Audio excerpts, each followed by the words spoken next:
एक माझी नवी गझल मी आपल्यासमोर पेश करतो. आत्तापर्यंत ही गझल लिहिल्यानंतर कुठल्याही कार्यक्रमात म्हटलेली नाही. पहिल्यांदा कुसुमाग्रजांच्या वास्तव्यानं पुनीत झालेल्या नाशिकमध्ये ही गझल पहिल्यांदा म्हणण्याचा योग लाभला आहे. अंधार दूर झाला आता कुठे जरासा, अंधार दूर झाला आता कुठे जरासा, आला उजेड आला आता कुठे जरासा. अंधार दूर झाला आता कुठे जरासा, आला उजेड आला आता कुठे जरासा. लपवून आसवांना गर्दीत हासतो मी, लपवून आसवांना गर्दीत हासतो मी. झाला सराव आहे आता कुठे जरासा. निर्व्याज त्या कळ्यांना मनसोक्त दरवळू दे, निर्व्याज त्या कळ्यांना मनसोक्त दरवळू दे. फुलला वसंत आहे आता कुठे जरासा. पुढचा शेर असा आहे.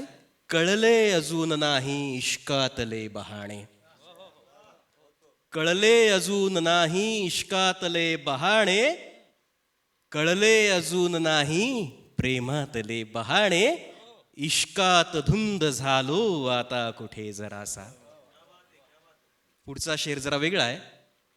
तुकवून मान येथे ना चालणार आम्ही, तुकवून मान येथे ना चालणार आम्ही. केला उठाव आहे आता कुठे जरासा. माझ्या यशस्वितेची इतकी कशास चर्चा, माझ्या यशस्वितेची इतकी कशास चर्चा. झालो प्रसिद्ध आहे आता कुठे जरासा.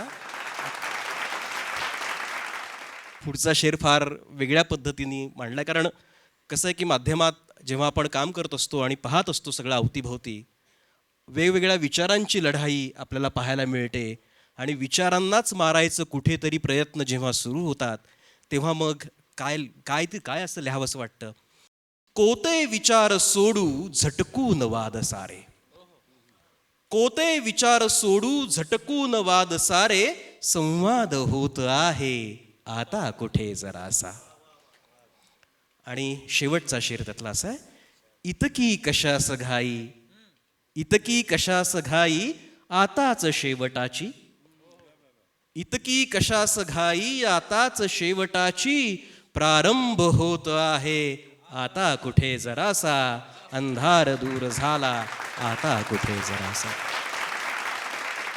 प्रशांत मोरे यांना मी आता पुन्हा एकदा विनंती करतो की त्यांनी आपली एक वेगळी रचना लोकांसमोर ठेवावी. दुर्गेश पुन्हा पुन्हा म्हणतोय वेगळी रचना, वेगळी रचना. म्हणजे माझ्या लक्षात आलं हे कोणी प्रेम कविता म्हणण्याचं धाडस करणार नाहीत. मलाच करायला लागणार आहे ते.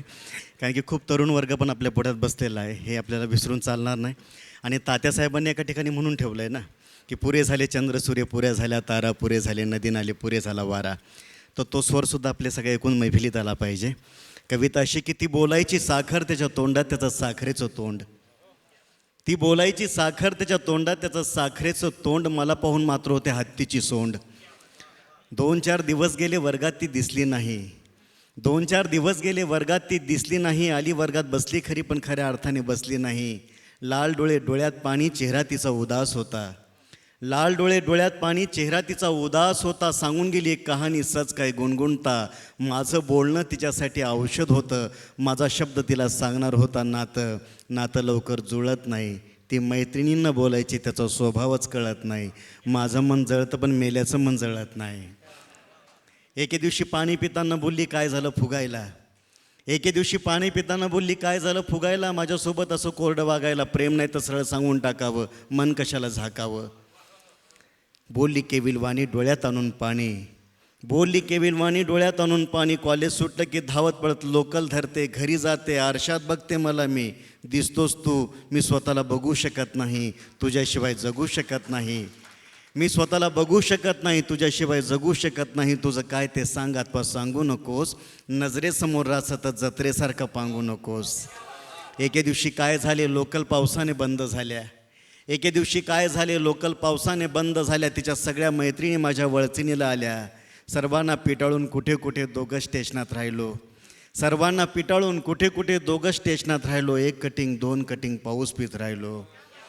एक कटिंग दोन कटिंग पाऊस पित राहिलो दोघांच्या पावसात मग चिंब भिजले दोन वेडे हे स्वप्न की सत्य दोघांनाही पडले कोडे पाऊस थांबला लोकल सुरू झाल्या पाऊस थांबला तिच्या डोळ्यातल्या पावसाने प्रवास मात्र लांबला तिच्या डोळ्यातून कोसळली सर शोधू लागले आपलं घर तिच्या डोळ्यातून कोसळली सर शोधू लागले आपलं घर मी म्हणालो उशीर होईल जाना घरी मी म्हणालो उशीर होईल जाना घरी कोसळल्या मग सरींवर सरी एक पाय तळ्यात एक पाय मळ्यात अशी लोकलमध्ये बसली एक पाय तळ्यात एक पाय मळ्यात अशी लोकलमध्ये बसली एक वीज कोसळताना लोकलमध्ये दिसली ती गेली दिसेनाशी झाली ढग आले पुन्हा भरून तिच्या जाण्याने भर पावसात स्टेशन गेले जळून तोच एक पाऊस आहे माझ्या मनात भरून तोच एक पाऊस आहे माझ्या मनात भरून तोच एक पाऊस आहे माझ्या मनात भरून आणि खरं तर खूप अशा दौऱ्यावर लांब लांब दूर दूर जात असताना अरुणदादा मी प्रवास करायचो पेपरच्या गाडीमध्ये कधीतरी मागे बसून पेपरच्या गाडीमध्ये ती गाडी पेपर टाकायची आम्हाला उतरायची परत आम्ही बसायचो गाडीमध्ये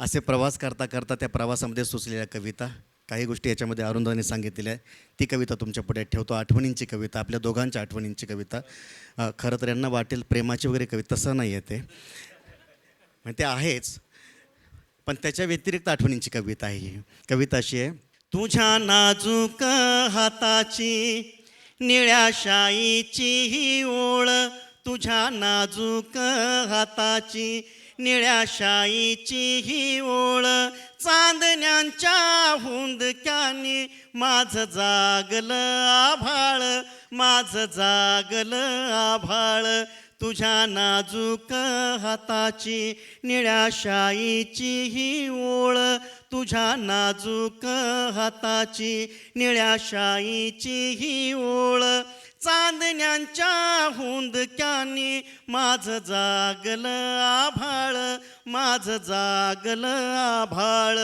तुझ्या अक्षरांच्या लाटा वाळू सरके मनाची तुझ्या अक्षरांच्या लाटा वाळू सरके मनाची माझ्या किनारीचा हुल तुझ्या परकेपणाची तुझ्या परकेपणाची तुझ्या नाजूक हाताची तुझे उन्हा परी हात माझी घायाळ सावली तुझे उन्हा परी हात माझी घायाळ सावली आशी उधानली लाट एका नावेला डसली एका नावेला डसली तुझ्या नाजूक हाताची तुझ्या वावराच्या हाका माझे उन्हाळ आभाळ तुझ्या वावराच्या हाका माझे उन्हाळ आभाळ एका चंद्रकोरी पायी उरी सांभाळला जाळ खूप सोसला दुष्काळ तुझ्या नाजूक हाताची निळ्या शाईची ही ओळ चांदण्यांच्या हुंदक्याने माझं जागलं आभाळ माझं जागलं आभाळ गाव तुझा सोडताना भिजे नदीवरी काळ गाव तुझा सोडताना भिजे नदीवरी काळ माझ्या मुक्या वाटेवर माझ्या मुक्या वाटेवर तुझे सांडलेले चाळ आणि तुटलेली माळ तुझ्या नाजूक हाताची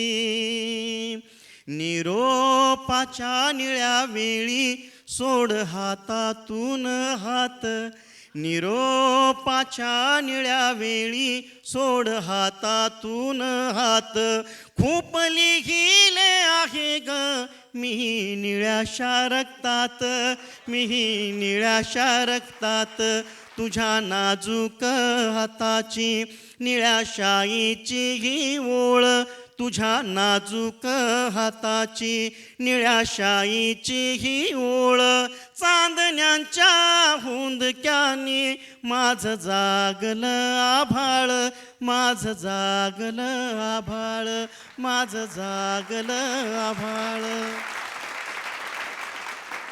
वेगळ्या पद्धतीची कविता पेश करण्याची मी विनंती आता करणार आहे प्रकाश होळकर यांना. लोकलयीतली एखादी छान हळुवार अशी प्रेम कविता सुद्धा आम्हाला ऐकायला आवडेल. आला दिस गेला दिस उन्हाळा उन्हाळा, आला दिस गेला दिस उन्हाळा उन्हाळा, मुकाट्यानं सोसल्या मी मरणाच्या झळा, मुकाट्यानं सोसल्या मी मरणाच्या झळा, पाठीला बांधून आली दुःखाची वरात, पाठीला बांधून आली दुःखाची वरात, किती पदराला गाठी अंधार घरात, किती पदराला गाठी अंधार घरात, असा कसा जीवबाई डोळ्याला वलावा, असा कसा जीवबाई डोळ्याला वलावा, सुखाची घागर तिला मातीचा गिलावा, सुखाची घागर तिला मातीचा गिलावा, सुखाची घागर तिला मातीचा गिलावा. तर अशीच एक वेगळी कविता भरत दौंडकरकडे आहे. भरतला मी विनंती करतो की त्यानं त्याची एक वेगळी कविता सादर करा. आता परत वेगळीचा अर्थ वेगळा घेऊ नका, याच सूत्रामध्ये जाणारा जो काही आहे. वेगळा अर्थ नाही, याच सूत्रातली. मला लेख नाही, पण माझी कविताच माझी लेख आहे. आणि लेकीवर जेवढं निखळ आपण प्रेम करू शकतो तितकं प्रेम आपण कुणावर करू शकत नाही. ती निखळता माझ्या कवितेत आहे. माझी लेक म्हणजे नाचणारी बाई, बाईचाच विषय चालू होता. ती माझी लेक झाली आणि मी तिची कविता लिहू शकलो. नाचणाऱ्या बाईची माझ्या कवितेचं नाव आहे घुंगरू. नाचण्यापुरती कंबर हलत राहील तितक्या दिवसांची माझी जिंदगी, नाचण्यापुरती कंबर हलत राहील तितक्याच दिवसांची माझी जिंदगी, नाचून नाचून टाचा गेल्या आणि माझ्याच पायाखाली माझ्या स्वप्नांच्या काचा आल्या, माझ्या स्वप्नांच्या काचा आल्या. एकदाचा शेवटचा चिरा भरून घुंगरासंग आई मला बी टाकणं मारून. साहेब, तुमच्या माझ्यात फरक इतकाच, चाळ समजून मी पायात घातली बेडी, चाळ समजून मी पायात घातली बेडी, आणि चारित्र्याच्या घराला तुम्ही आतून लावली कडी, तुम्ही आतून लावली कडी. साहेब, तुमच्या माझ्यात फरक इतकाच, माझं नाच गाणं मला माझ्या अतडीचा पीळ वाटतो, माझं नाच गाणं मला माझ्या आतडीचा पीळ वाटतो, पण तुमची नजर अशी की कातडीवरचा डाग सुद्धा तुम्हाला गालावरचा तीळ वाटतो. साहेब, कातडीवरचा डाग सुद्धा तुम्हाला गालावरचा तीळ वाटतो. 2 दिवस कपाळावर नाचून जातं तुमचं कुंकू, 2 दिवस कपाळावर नाचून जातं तुमचं कुंकू, आता पोटामध्ये वाजतंय त्या घुंगराला मी नाव कुणाचं लावू. असंच असतं घुंगरांचं, एकदा का वाजू लागलं का ते मनात सुद्धा मावत नाही, एकदा का वाजू लागलं का ते मनात सुद्धा मावत नाही. घुंगरू पावतो तुम्हाला, पण आमच्या पायांना कधीच पावत नाही. कसं सांगावं की हा देह आहे हे कला केंद्र नाही, कसं सांगावं साहेब हा देह आहे हे कला केंद्र नाही. जन्माच्या घरात जसा जगण्याचा किराणा भरावाच लागतो, तसं गाणं सुरातलं असू नये तर बेसूर ताल हा धरावाच लागतो. साहेब, ताल हा धरावाच लागतो. कसं सांगू साहेब, नखरा करून करून इथली कला कव्हाच गेली मरून, तरी सुद्धा फेटा सोडून नोटा उडून दारूच्या नशेत दाद देताय. राया काय भरोसा तुमचा, सख्या साजना फक्त मुखवटाच आणलाय, चेहरा कुडाय तुमचा. नांदी म्हणून बाप निघून गेला, आईची रंगबाजी संपली नाही. नांदी म्हणून बाप निघून गेला, आईची रंगबाजी संपली नाही. बतावणी करण्यातच निघून गेलं आयुष्य, खऱ्या वागासाठी काहीच उरलं नाही. उरलं फक्त एकच, ती म्हणजे घुंगरू. उरलं फक्त एकच, ते म्हणजे घुंगरू. तेच फक्त मनासारखं वाजतं आणि त्याच घुंगराच्या तालावर आईसारखं दिसणारं शरीर बाईसारखं नाचतं, आईसारखं दिसणारं शरीर बाईसारखं नाचतं. धन्यवाद.